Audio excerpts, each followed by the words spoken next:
Place gets destroyed, meaning where we live, Babylon, the mystery Babylon, then that's it.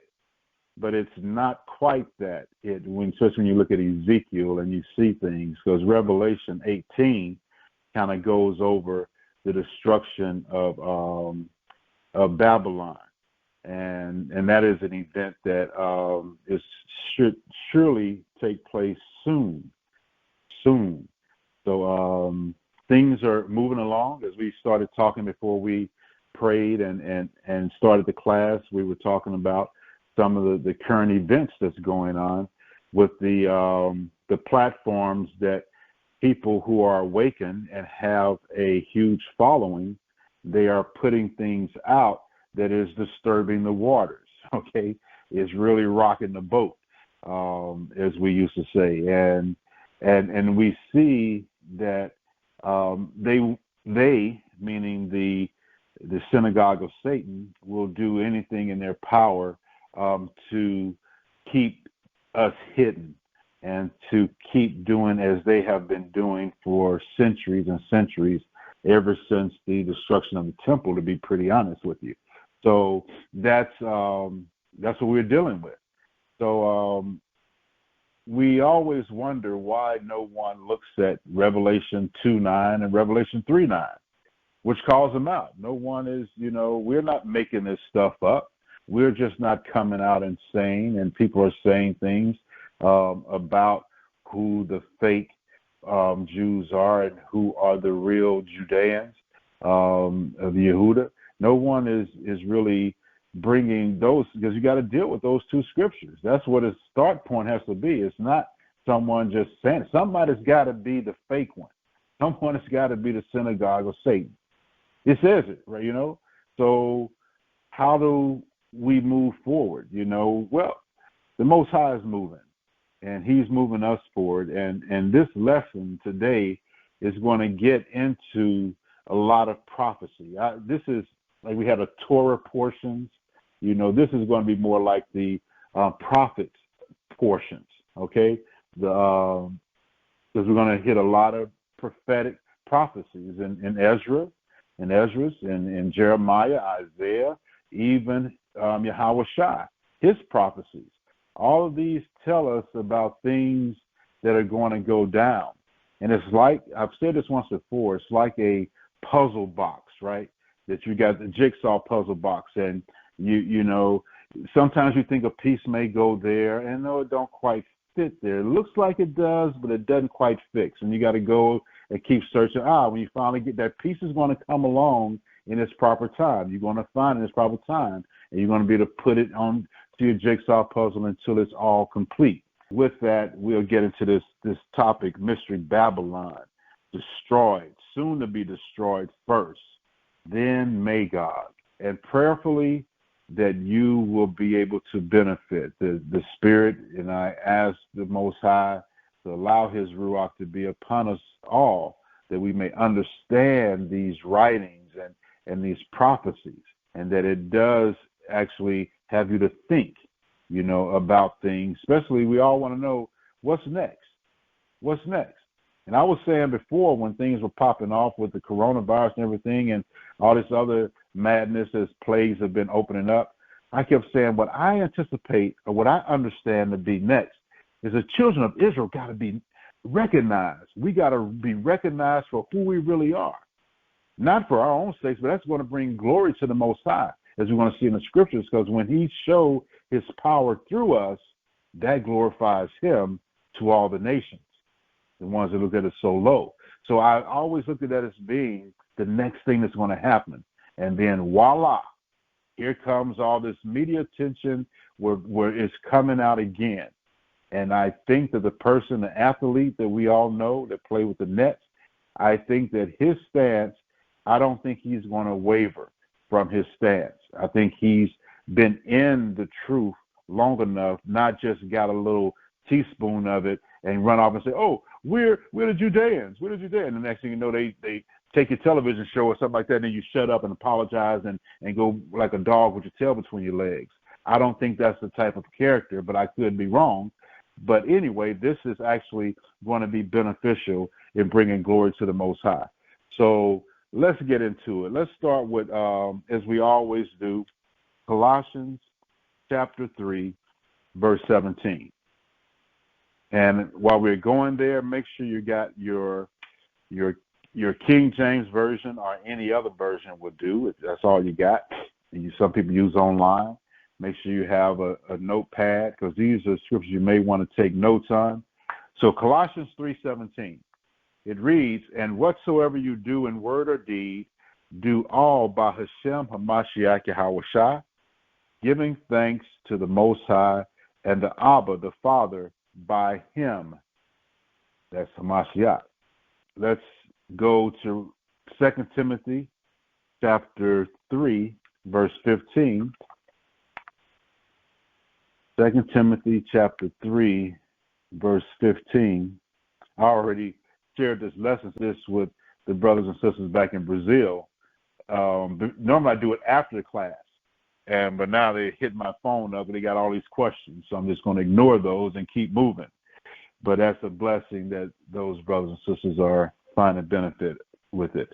2 Timothy chapter 3, verse 15 through 17, and it reads, "And that from a child thou hast known the holy scriptures, which are able to make thee wise unto salvation through faith, which is in Hamashiach Yahushua." Okay? This is where the wisdom is, knowing the holy scriptures. That's how you get to that salvation. All scripture is given by inspiration of the Most High, and is profitable for doctrine, for reproof, for correction, for instruction in righteousness, that the man of the Most High may be perfect, thoroughly furnished unto all good works. So that's what we want to do by getting to these scriptures, is finding out certain things, the instructions in righteousness, and to really see the rewards that are in store for us and how we may be used. So let's start off, first of all, about, we're not going to spend a lot of time on Mystery Babylon, but just going to touch on it a little bit. Let's go to Revelation 17, verses 3 through 5, and then I'm going to skip down to verse 18.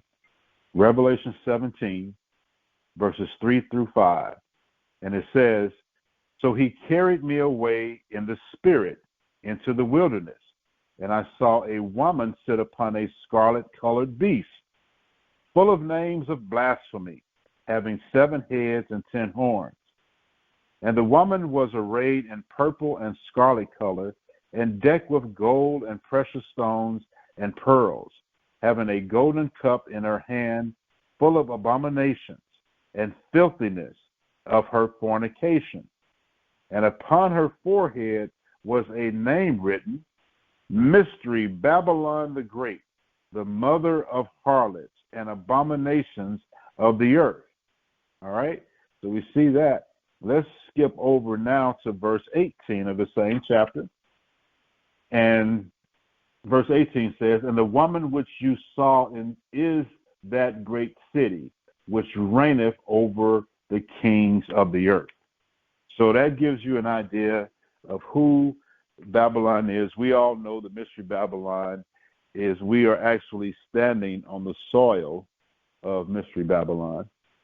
So it's no secret that her kingdom is going to come to a rough end. And you can kind of see the things that are happening, because this has to happen prior to the Ezekiel account, which we're going to get into, because the ones that are going to be protected coming out of Babylon, the one when she gets destroyed, but there are going to be certain people that are going to be escape that. They're going to be just like the 3 brothers who were with Daniel that were in the furnace that was heated up 7 times. They just go right through it, and you don't even smell the smoke on them. It's going to be, in that same type of way, and we're going to come out of that, and we're going to reside back into the land that was promised. and the world is still going on. You still have world powers. We want to get into that. I'm just giving you a little summary of it. So let's go now to the book of 2nd Ezra. And here you may want to keep your marker because we're going to be going back to it. Again, keep this book open because we're going to be in the Apocrypha, and we're going to be going back and forth to this particular one. And we're going to, and this is some good stuff here, everybody. This is prophets, okay? You got to keep that in mind. They're talking about things that have not yet happened. But we know from the history that is what makes our power unique, that nobody else can claim. He uses prophecy. So that way you know he's the creator, because he says things and they 100% happen as they were prophesied through the prophets. No other can say that. That's our uniqueness of the power that we serve. So let's go to 2nd Ezra chapter 13, and we're going to read the first 4 verses first. The second book of Ezra, chapter 13, verse 1 reads, "And it came to pass after 7 days, I dreamed a dream by night, and lo, there arose a wind from the sea, that it moved all the waves thereof. And I beheld, and lo, that man waxed strong with the thousands of heaven. And when he turned his countenance to look, all the things trembled that were seen under him." All things trembled that were seen under him. Verse 4, "And whensoever the voice went out of his mouth, all they burned that heard his voice, like as the earth faileth when it filleth the fire." So those are some prophetic words. Your mind can just kind of go places as you're reading this, right? But we're going to find out a lot of things with the prophets when they write them. They may not be exactly as we first envision them to be. They may be more, and the way we find that out is we precept upon precept, right? Line upon line. Here a little, there a little. So that's what we have to do to get the proper understanding of this. And so let's look at verse 2 that we just read about, when it said, "And lo, there rose a wind from the sea." Wind is also ruach in the Hebrew, right? From the sea, that it moved all the waves thereof. So the wind is pushing something. Let's just take a closer look at that. Let's go to the book of James. James chapter 1. I'm going to start with verse 1, and then I'm going to go to verse 8. James verse 1. "James, a servant of the Most High and of Hamashiach Yahushua, to the 12 tribes which are scattered abroad, greetings." And read 5 through 8. And it says, "If any of you lack wisdom," again, we're going to be looking at the waves of the sea that we were just reading in Ezra. "If any of you lack wisdom, let him ask of the Most High, that giveth to all men liberally, and upbraideth not, and it shall be given him. But let him ask in faith, nothing wavering. For he that wavereth is like a wave of the sea, driven with the wind and tossed." Okay, you see that? Let's keep going, verse 7. "For let not that man think that he shall receive anything of Hamashiach. A double-minded man is unstable in all his ways." Okay, so we see when we read in Ezra chapter 13, verse 2, "Arose a wind from the sea that had moved the waves thereof." Here we're seeing something about these waves that are tossing. So if you are, does anybody have a definition for waver yet? Barzal, you have more definition than that one? I thought he. Yeah, I had waver, right? Wavering. Either one, waver. This one says similar, a document recording that waiving of a right or a claim. Gotcha. That's what I had on that. Okay. Well, and this is one I have. This was a little longer. This is from the Webster's New World Dictionary, the second college edition, and it just says this for waiver. And remember what we're talking about.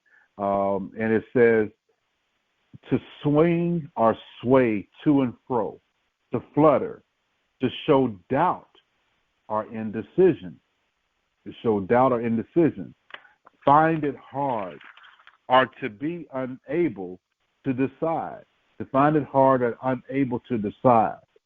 To vacillate. To become unsteady. Begin to give way. To falter. To tremble.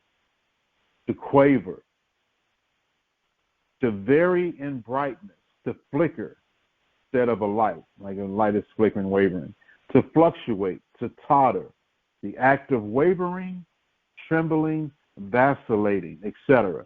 So we see there, and all the definitions are also shared, and then Barzo had one that's more like the legal waiver, like you give a waiver. They're all connected, and we can see, and we see this with brothers that that some may get information, and they just find it hard to just make a decision to stick with it. They show a little doubt. Well, I don't know. That book was written by, them white cats, man. It's always something that caused that doubt and that they are wavering. And therefore they swing, as the scripture said, to and fro. Okay? And the only way, as reading the book of James that we just read, is you have to have wisdom. And you have to ask for it. Because when you do, the Most High is going to give it to you generously. All right? If you ask in faith, nothing wavering, so you got to have that faith that was talking about in Hebrews 11, pretty much the whole chapter of examples of faith. You got to exercise that same thing to be able to have that wisdom. If you don't, you're going to be as I say, the sea driven with the wind, the wave. It's funny, the word wave goes right in with wavering and waver. Wave of the sea driven with the wind and tossed. And don't think you're going to receive anything from the Most High because you're double-minded. You're not stable. So that's going back to Second Ezra. That's one type of wavering of the sea. That's one audience. Those that just can't make a decision. They don't want to have faith. They don't want to gain the wisdom. They're just being tossed in the sea. All right? Let's go to the other one real quick. Let's go to Isaiah chapter 48. Isaiah chapter 48. Now notice this. Thus says the Most High. This is verse 17 of Isaiah chapter 48. Thus says the Most High Yahweh, thy Redeemer, the Holy One of Israel. I am Yahweh thy power, which teacheth thee to profit, which leadeth thee by the way that you should go. Oh, that thou hast hearkened to my commandments. Then had thy peace been as a river, and thy righteousness as the waves of the sea. So now we got those that are wavering, and those who are, now we got Most High said, if you would just do the commandments, do these things, and I'm the Redeemer. I'm the Most High of Israel. If you just do those things, your righteousness will be as the waves of the sea. So it's got two audiences. There are two groups that we're talking about, those who are wavering and those who are standing fast to righteousness, using wisdom, right? Now, going back to the book of Second Ezra, looking at verse 2, it says, and it moved all the waves thereof. So all the waves, both of them, no matter if they're the righteous ones or not, when this event happens that Ezra is seeing in his prophecy, it is going to have a effect on those that are righteous as the waves of the sea, and those who are wavering. it's going to have the same effect, but a different outcome. Let's go to the book of Matthew, chapter 24. Because when it said here in verse 4, let me just read verse 4 right quick before you leave the Apocrypha. It says in 13, verse 4, and whosoever the voice went out of his mouth, all they burned that heard his voice, like as the earth faileth when it fills a fire. Let's get a little bit more insight on that when we look at the tribulation that was spoken about in the book of Matthew, chapter 24. Matthew, chapter 24. People say this is where all the prophecies are that Yahushua shared. It has a lot of them, not all, but it has some very good ones that we're going to be going to this chapter as well. So Matthew 24, I'm going to start at verse 29. Immediately after the tribulation of those days shall the sun be darkened, and the moon shall not give her light, and the stars shall fall from the heaven, and the powers of the heavens shall be shaken. Okay? Notice that it's some things that went on in Matthew 24 well before verse 29. There's a lot of tribulation. There's a lot of things going on. It's understood by many, and I'm being one of those, that the destruction of Babylon is part of that tribulation. Okay? And you see that the Most High, he gave warnings in verses before that, there's going to be many that come and say that they are Hamashiach. Don't believe them, because this must happen first before he comes back. Okay? So if anybody out there, and I've been seeing some weird posts where some Israelite brothers are saying that they are so-and-so and Christ and Isaiah and so forth. I know when they say they're Hamashiach, the tribulations haven't hit, so therefore, as it's been explained here, so therefore I don't lend an ear to it. And that's what he's saying here. So let's go to verse 30. It says, this is Matthew chapter 24, verse 30. And then shall appear the sign of the Son of Man in heaven. And then shall all the tribes of the earth mourn, and they shall see the Son of Man coming in the clouds of heaven with power, and great glory. And we're going to get it to, a lot of people look at power and glory as, he's strong or not. Ezra's going to tell a lot more, and Ezekiel, about what that power is going to entail. And let's just keep moving. Let's go back to 2nd Ezra again. I said keep your bookmark there. Chapter 13, and let's go down to verse 27. It says, and whereas thou sawest, and out of his mouth there came as a blast of wind and fire and storm, and that he held neither sword nor any instrument of war, but that the rushing in of him destroyed the whole multitude that came to subdue him. This is the interpretation. We'll keep going to 31. Behold, the days come when the Most High will begin to deliver them that are upon the earth. And that's where we got into that Matthew 24, verses 30. And he shall come to the astonishment of them that dwell on the earth. And one shall undertake to fight against another, one city against another, one place against another, one people against another, and one realm against another. In verse 30, when it said, and he shall come to the astonishment of them that dwell on the earth. Let's go to the Wisdom of Solomon. Wisdom of Solomon, chapter 5. Wisdom of Solomon, chapter 5, verses 1 through 5. And it reads, then shall the righteous man stand in great boldness before the face of such as have afflicted him, and made no account of his labors. When they see it, they shall be troubled with fear, with terrible fear, and shall be amazed at the strangeness of his salvation, so far beyond all that they look for. This is the astonishment that they're going to see once we are recognized and being led by Hamashiach. Keep going, because they say, well, these getting saved?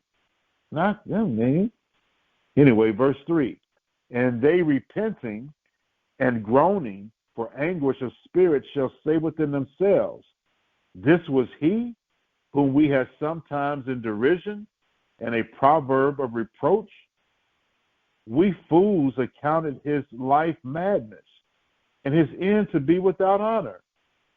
How is he numbered among the children of the Most High? And his lot is among the saints. You see that? So that's that strangeness that's going to hit them that we just talked about in 2nd Ezra when we hit, what verse is that? Verse 30.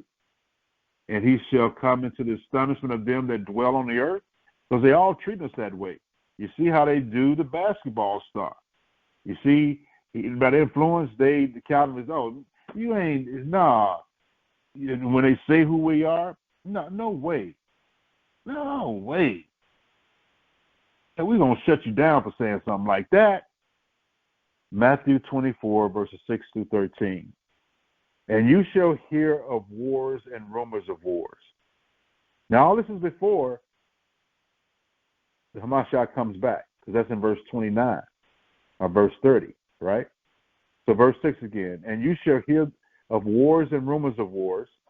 See that you be not troubled, for all these things must come to pass, but the end is not yet.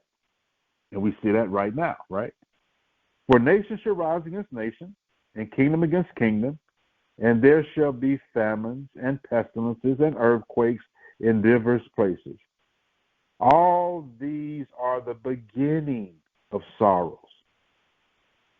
Then shall they deliver you up to be afflicted, and shall kill you, and you shall be hated of all nations for my name's sake. What is that name's sake? We say that we are the children of Yehuda. Anyway, that's what they hate. They hate that when we say that we are for his name's sake. And I used to always wonder when I read that scripture, wasn't even my name sake? Oh, click, now it goes off.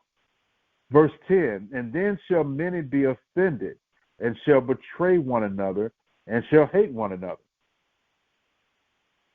And many false prophets shall rise, and shall deceive many. And because iniquity shall abound, the love of many shall wax cold. We're talking about our own brothers in particular when we read these scriptures. We talk about our own brothers. We see what happens as soon as one say something. They don't even ask for qualifying information. They don't even say, well, can you tell us why you say that? They jump on that bandwagon so quick, and they wax cold against their own brother.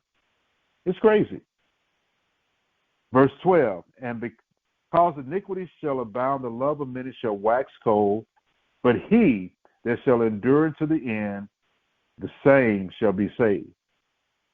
So that has a lot to do with what we were just reading in the book of 2nd Ezra. But let's go back to the book of 2nd Ezra. And hope it's going to click as we read further on. 2nd Ezra chapter 13. I'm going to stay there again. But this time I'm going to start at verse 32. We left off at 31. Let's keep reading. Verse 32 says, and the time shall be when these things shall come to pass, and the sign shall happen which I showed thee before, and then shall my son, that's a Mashiach, be declared, whom thou sawest as a man ascending.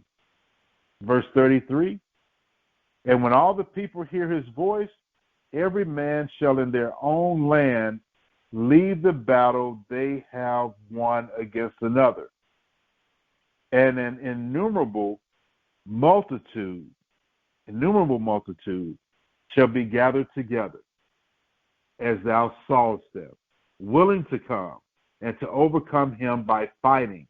Now, these are not those coming to be with Hamashiach. These are ones that are coming to try to overcome him. This is why we know Babylon is already destroyed, and he's back to the land that was promised with his people. Let me just keep going. It'll make sense when we get the scriptures on that. Verse 35. But he shall stand upon the top of the Mount Zion, and Zion shall come. Yes, he's bringing it out now. That's where he is.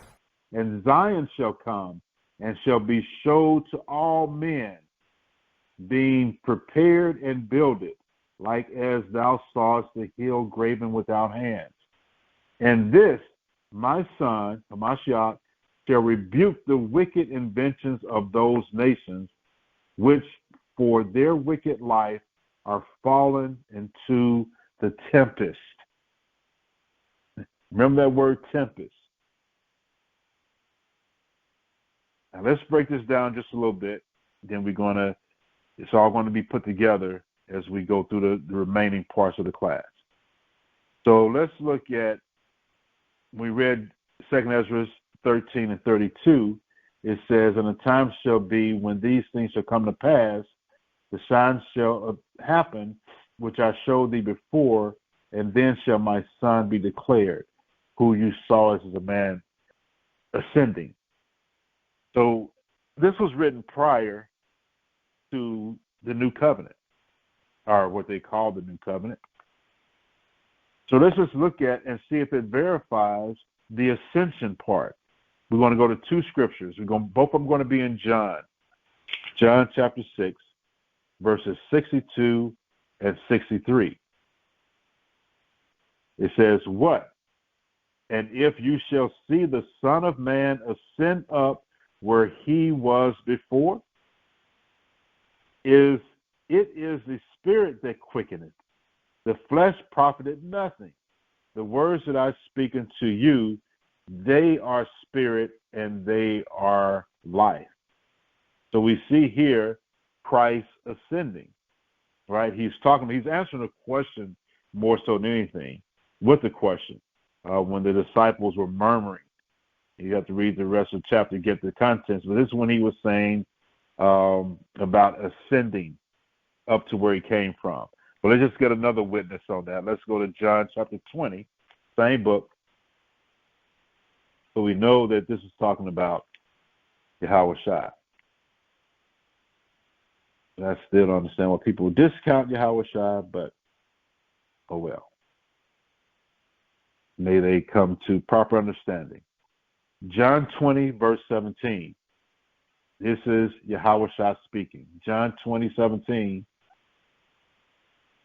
Yahweh Shai said unto her, touch me not, for I am not yet ascended to my Father, but go to my brethren, and say unto them, I ascend unto my Father, and your Father, and to my power, and to your Elohim, your power.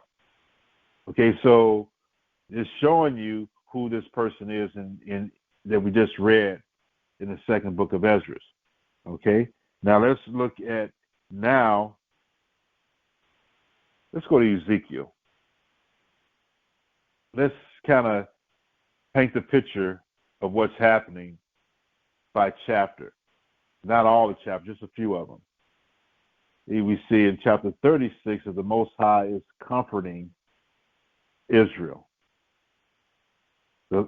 And in 37, it's pretty much summarized where that's the dry bones, that's the resurrection. In other words, I kind of take that, it means we're going to be known who we are, and we're going to know who we are.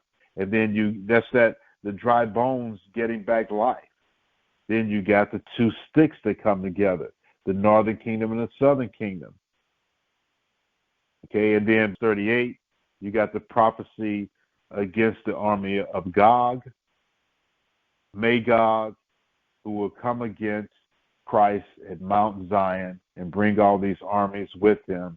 And then 39, you see the wasting, the tragedy of all nations that do that. The end. All right. But let me go back to verse 38. I'll just give you a little summary of that. Not verse 38, but chapter 38. Ezekiel 38, let's start at verse 14. And just remember the words of Ezra, and hopefully these pieces of puzzle can start to come together. Therefore, son of man, prophesy and say unto Gog, thus says the Most High Power. In that day when my people of Israel dwell safely, shalt thou not know it? And thou shalt come from thy place out of the north parts, thou and many people with thee, all of them riding upon horses, a great company, and a mighty army. And thou shalt come up against my people of Israel, as a cloud to cover the land. And it shall be in the latter days that I will bring thee against my land, that the heathen may know me, when I shall be sanctified in thee, O Gog, before their eyes. I'm going to pause there for a second, because you see the weight of why he's doing it this way, why he put those hooks and actually brought them together, because they're the big dog. The U.S., our Mystery Babylon, has been wasted. Now you have this nation, which is Magog, which we found out before, and you may still be getting understanding of that they are what we call Russia now, right? And they're going to be gathering nations, not that they desire to, the Most High is doing it. Why? Because they're the big dog now, and he has, as he just put it there, in verse 16, I will bring you against my land. So Most High said, I'm going to bring you against my land. I'm going to bring you against me and my people in my land, that the heathen, so all the other people who are out there who ain't as big as you, may know me when I shall be sanctified in thee. Don't they do that in prisons and on schoolyards? If you want to, make a name for yourself that you the bad one, you're going to pick the baddest person to pick on. In prison, they say, I ain't never been in prison, but they say when you go there, if you can do something against the biggest, baddest one there, you're going to gain the respect of everybody else. He's going to leave you alone. That's what the Most High, because he's going to be lifted in the eyes of everyone else by bringing them to him. Let me just hit these scriptures. Let me go back so you can see how many nations are coming back with them. Stay in Ezekiel 38, but I'm going to go back to verse 4 so you can see all the armies that are going to be coming up with Magog. Verse 4 says, I will turn thee back and put hooks into your jaws, and I will bring you forth and all your army, horses and horsemen, all of them clothed with all sorts of armor, even a great company with bucklers and shields, all of them handling swords, Persia, Ethiopia, which is Cush, and Libya, which is Put, with them, all of them with shield and helmet. Gomer and all of his bands, his troops, the house of Togarmah, which is Turkey, of the north quarters, and all his bands, and many people with thee. So these guys are the ones that are all joined. And you don't hear these other nations, they all got wasted. When Babylon the Great got wasted. Let me keep going. So we can get through this. Verse 17, I'm back in Ezekiel 38, picking back up at 17. I'm going to read down to 23. Thus says the Most High Power, art thou he of whom I have spoken in old time by my servants the prophets of Israel, which prophesied in those days many years that I will bring thee against them? And that prophecy is in Isaiah 34. We're going to get it in a minute. I'm going to keep reading now. And it shall come to pass at the same time when God shall come against the land of Israel, says the Most High Power, that my fury shall come up in my face. Pause right there and just imagine the Most High's fury coming up where you can, his countenance, you can just, if you could behold his face, It's kind of like that look, but magnified by 1,000 times that your dad used to give you when you did something wrong that made him furious. And you look at his face. Imagine that 1,000 times more. That's the fury is now come up in the Most High's face. That's serious. Verse 19, for in my jealousy and in the fire of my wrath have I spoken. Surely in that day there shall be a great shaking in the land of Israel. Because when his fury gets up, things tremble. You kind of see, you can imagine someone when they so angry they start shaking a little bit, they fear, they just, imagine the Most High, and then everything that he's affected is trembling because he is trembling with fury. And it explains it as we read on. Verse 20, so that the fishes of the sea and the fowls of the heaven and the beasts of the field and all creeping things that creep upon the earth and all the men that are upon the face of the earth shall shake at my presence, and the mountains shall be thrown down. It's not literal mountains. We know mountain means governmental powers, right? Shall be thrown down, and the steep places shall fall, and every wall shall fall to the ground. So again, as the brother made me aware of when we read the scripture, is that the mountains are the governments and the powers that be, and they are going to come down. Notice the steeple, that's always the tops, right? Do you know why they always say a summit meeting? Oh, we're going to have a G12 summit meeting. We're going to have a blah, blah, blah summit meeting. Summit. That's the peak. Those are the powers on top of the governments that rule the governments. You ever notice that? They call them summit. I didn't realize it until the brother brought that out to me last Shabbat. So those steep places are also going to fall because of the Most High's anger. And I will call for a sword against him through all my mountains, says Yahweh our power. Every man's sword shall be against his brother, and I will plead against him with pestilence and with blood, and I will rain upon him. Pay attention, we're going to come back to this several times. Rain upon him and upon his bands and upon the many people that are with him, an overflowing rain. We're going to see what that is.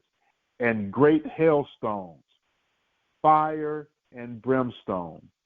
Thus will I magnify myself and sanctify myself, and I will be known in the eyes of many nations, and they shall know that I am Yahweh.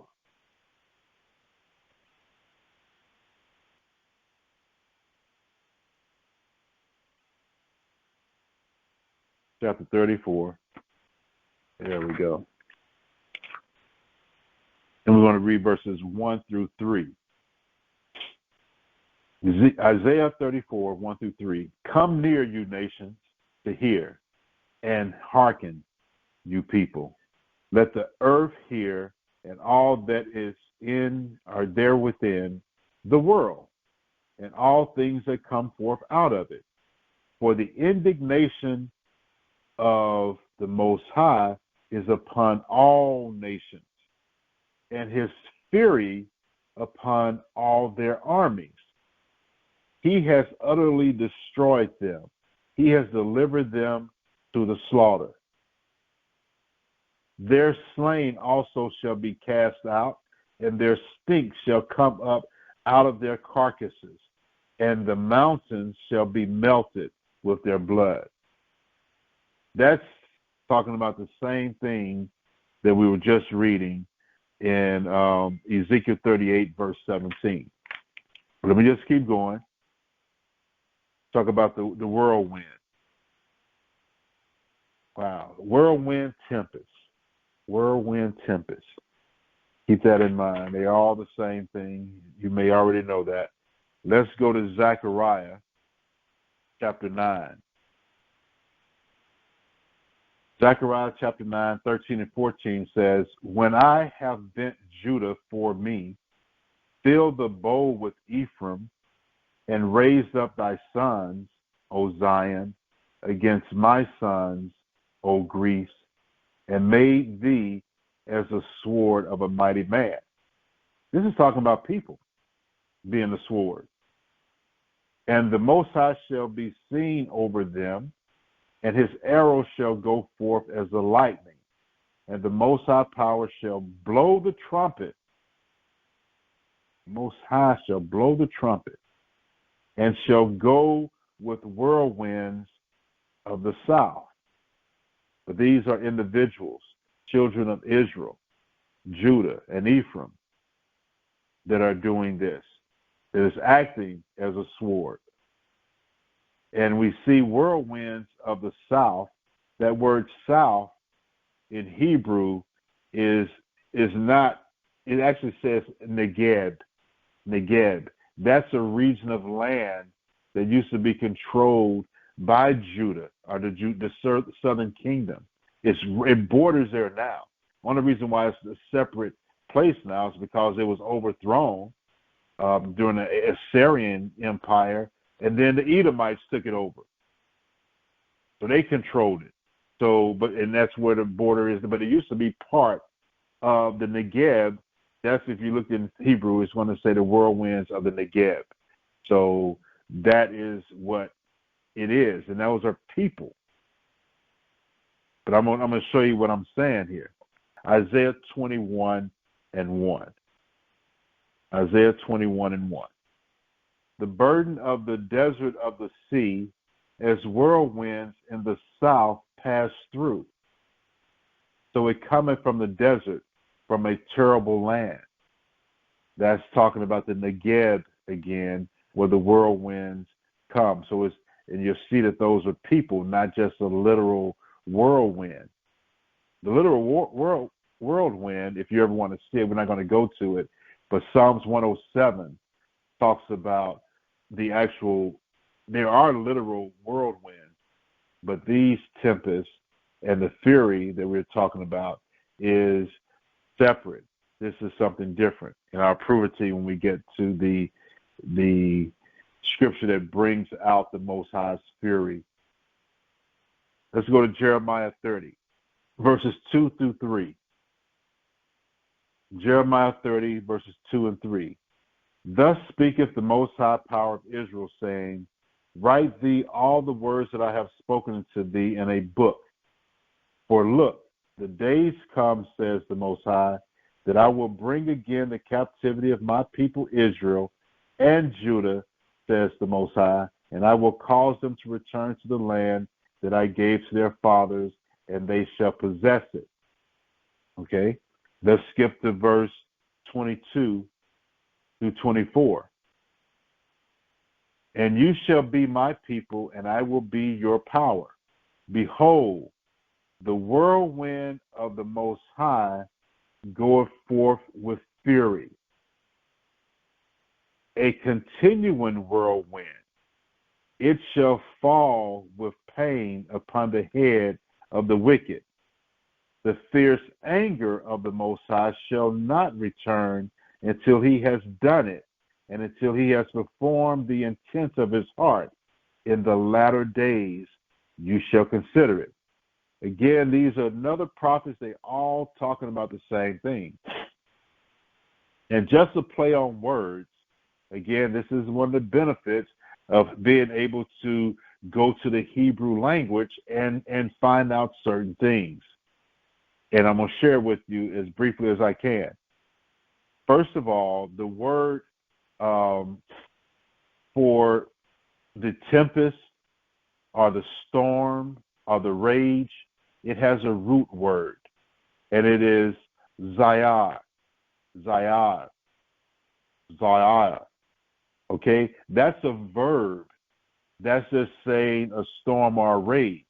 Now, when we read in verse 23, when it says, behold the whirlwind of the Most High, automatically that is a feminine noun when it used whirlwind. Why? Because it comes from the Most High. Just like Torah comes from the Most High, that's a feminine word, a noun. And we also have wisdom, Hakam, that is a feminine, and it goes on and on, understanding, because they all come from the Most High. So that is what this one is talking about. And that word is taken from that same root of Zayar, and it is Zayart. Zayart. We have a T at the end, it makes it feminine. Okay? That's coming from the Most High. Now, the next whirlwind is talked about in verse 23, where it goes, a continuing whirlwind. That's a little different. It's not the same word, even though in English it appears to be the same word. This is from the same root, but it is masculine, right? It is Zion. Similar to the root, the verb, but what I'm trying to say to you all without confusing you is that this whirlwind that is with the Most High, that's his fury. That's a feminine noun. When you go to the whirlwind that's continuing, that the Most High is using for a purpose, now it goes to a masculine sense. It'll make sense in a second. Prayerfully it will. Just bear with me. Let's go back to Jeremiah 51, starting at verse 19. And it reads, the portion of Jacob is not like them, for he is the farmer of all things, and Israel is the rod of his inheritance. The Most High of hosts is his name. Thou art my battle axe and weapons of war. For with thee will I break in pieces the nations, and with thee will I destroy kingdoms. So you see that? We always read this before. Well, when does that part come in? When is it? It comes in through this part in Ezekiel 38 and 39, when the Most High, in that fury, that whirlwind, that it extends to us, and we become the battle axe. Let me just keep reading. Some people say, "Oh, that's when we turn into Hancock." That's when we. Let me say, that's when we turn into Hancock. I don't know. I know we're going to be the battle axe. And one thing about the Most High, when he's using Israel, as you see in other parts of the Old Covenant, is that we don't even lose one person. We go in there and start smoting thousands, and miraculously, we don't lose not one. But let me just keep reading. Thou art my battle axe and weapons of war, for with thee will I break in pieces the nations, and with thee will I destroy the kingdoms. And with thee will I break in pieces the horse and his rider, and with thee will I break in pieces the chariot and his rider. These are all talked about in Ezekiel 38. Chariots, and anyway, let's keep reading. With thee also will I break in pieces man and woman, and with thee will I break in pieces old and young, and with thee will I break in pieces the young man and the maid. I will also break in pieces with thee the shepherd and his flock, and with thee will I break in the husbandman and his yoke of oxen, and with thee will I break in pieces captains and rulers. And I will render into Babylon and to all the inhabitants of Chaldea all their evil that they have done in Zion in your sight, says the Most High. You see?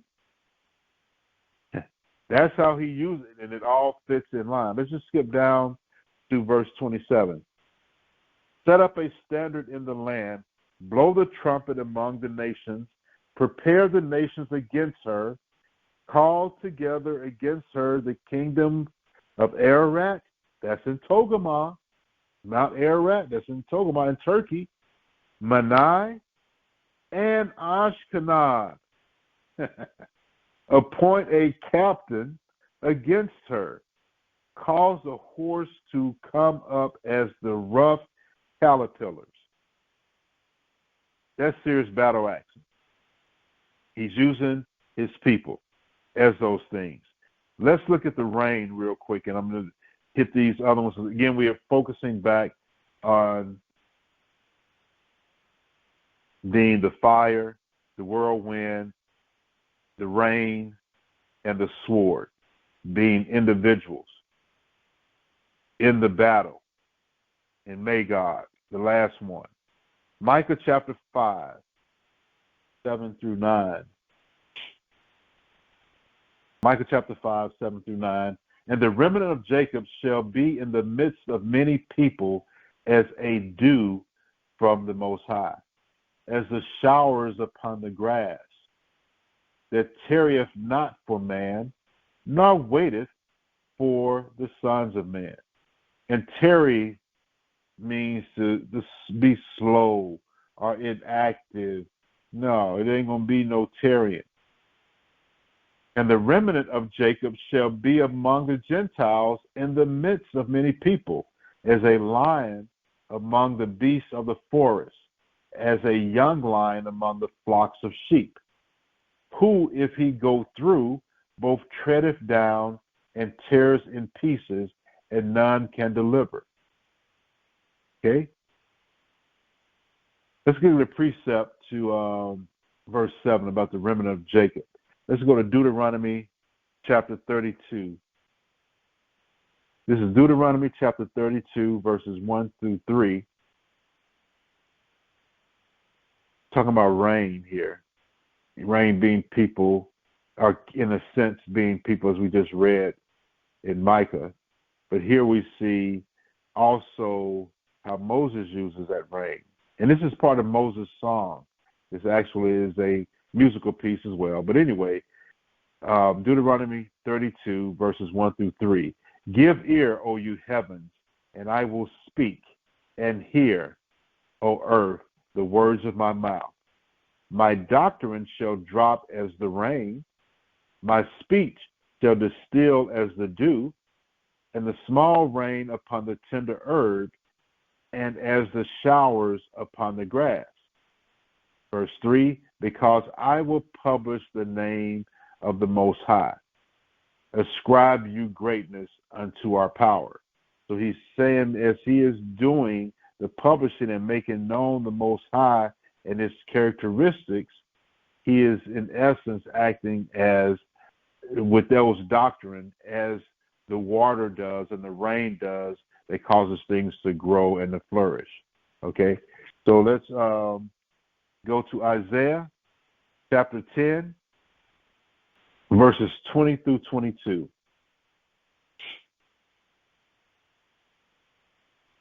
Isaiah chapter 10, 20 through 22.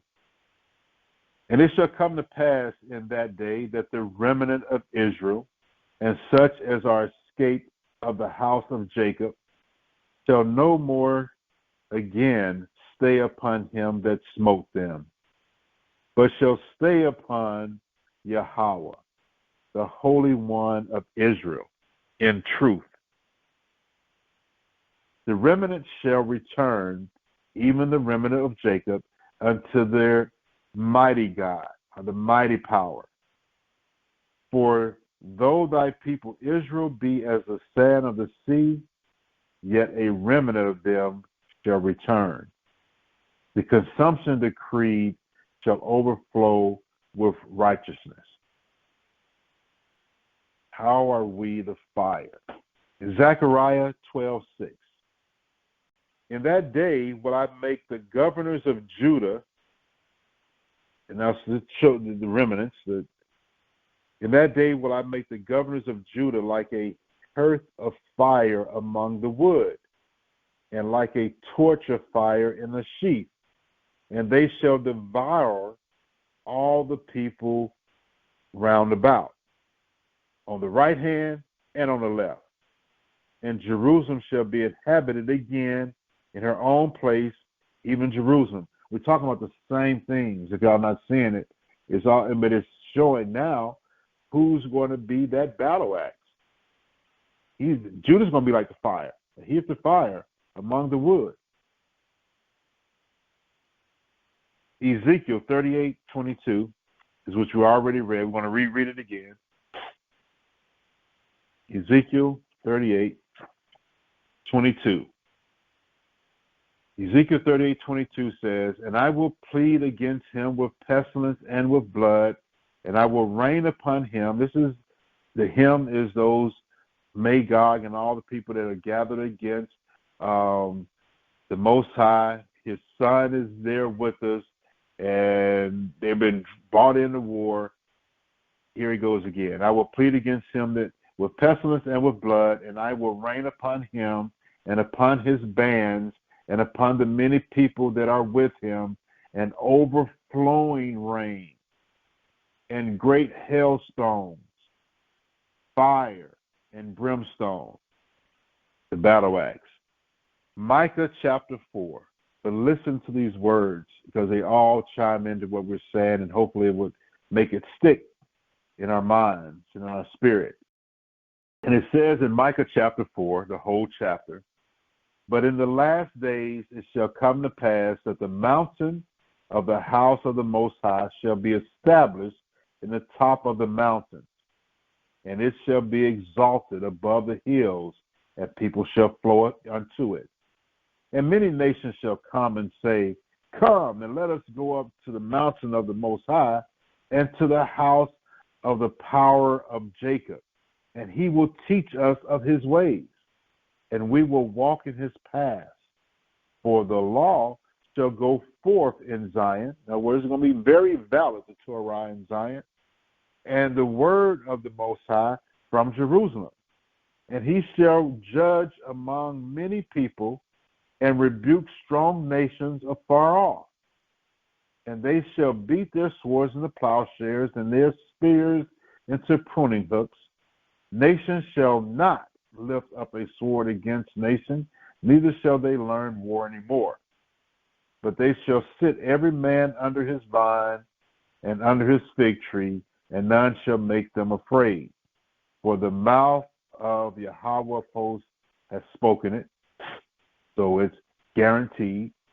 Verse 5, "For all people will walk every one in the name of his God, and we will walk in the name of Yahweh, our God, forever and ever. In that day, says the Most High, will I assemble her that has halted, and I will gather her that is driven out, and her that I have afflicted." That's his people. "And I will make her that halted a remnant, and her that was cast far off a strong nation, and the Most High shall reign over them in Mount Zion from henceforth even forever. And thou, O tower of the flock, the stronghold of the daughter of Zion, and to thee shall it come, even the first dominion." Remember that first dominion? "The kingdom shall come to the daughter of Jerusalem. Now, why doest thou cry out aloud? Is there no king in you? Is your counselor perished? For pains have taken thee as a woman in travail. Be in pain, and labor to bring forth, O daughter of Zion, like a woman in travail. For now thou art gone forth out of the city, and thou shalt dwell in the field. And thou shalt go even to Babylon. There shalt thou be delivered," which we were and will be. "There the Most High shall redeem thee from the hand of thine enemies." That's coming soon.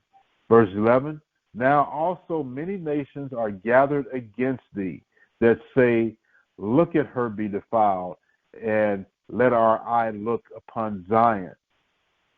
But they know not the thoughts of the Most High, neither understand his counsel, for he shall gather them as a sheaves to the floor."